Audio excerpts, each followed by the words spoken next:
भैया हम गीतकार शक्ति सूर्या आप सब भोजपुरी श्रोतागण के प्रणाम करतानी। एगो और लेटेस्ट रोमांटिक सॉन्ग बहुत सुंदर सॉन्ग लेके आइल बनी। उम्मीद ना बहुत विश्वास बा कि आप लोग के पसंद आई। एकदम न्यू ट्रैक बनवा के कर गाई।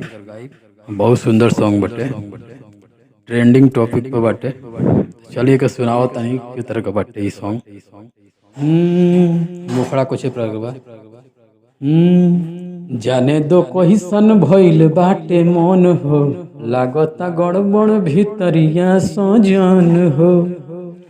जाने दो कोई सन भइल बाटे मन हो, लागता गड़बड़ भीतरिया बलम हो। माथा भइल बाटे कन्फ्यूज, बलम जिहिले याद प्रेगा न्यूज। बुझाता मिली जरूर गुड न्यूज, बलम जिहिले याद प्रेगा न्यूज। ये रहा मुखड़ा। उम्मीद बा अपनी स्वर में गाई आप लोग बढ़िया से। चलिए कर अंतरा सुनाओ तनी। जीव मिचलाता आवता उबकाई, करता मन हमर खाए के खटाई। अरे जीव मिचलाता आवता उबकाई, करता मन हमर खाए के खटाई। देह लागत पहले से लूज, बलम जिले याद प्रेगा न्यूज।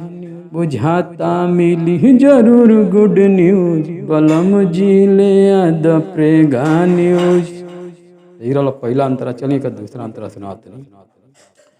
लागत प्यार तोहर भइल बा सकार, लागत प्यार तोहर भइल सकार बा। जाई न शक्ति सूर्या नियरे बाजार बा। लागत प्यार तोहर भइल सकार बा, जाई न शक्ति सूर्या नियरे बाजार बा। पर है सिंगर वेराइटी चूज, बलम जिले याद प्रेगा न्यूज।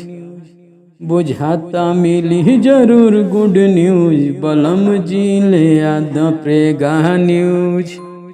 तो पूरा विश्वास भाई सॉन्ग आप लोग के जरूर पसंद आई। तो ये सॉन्ग खातिर एगो लाइक जरूर कर दे, काहे कि सॉन्ग फुल फ्री बाटे।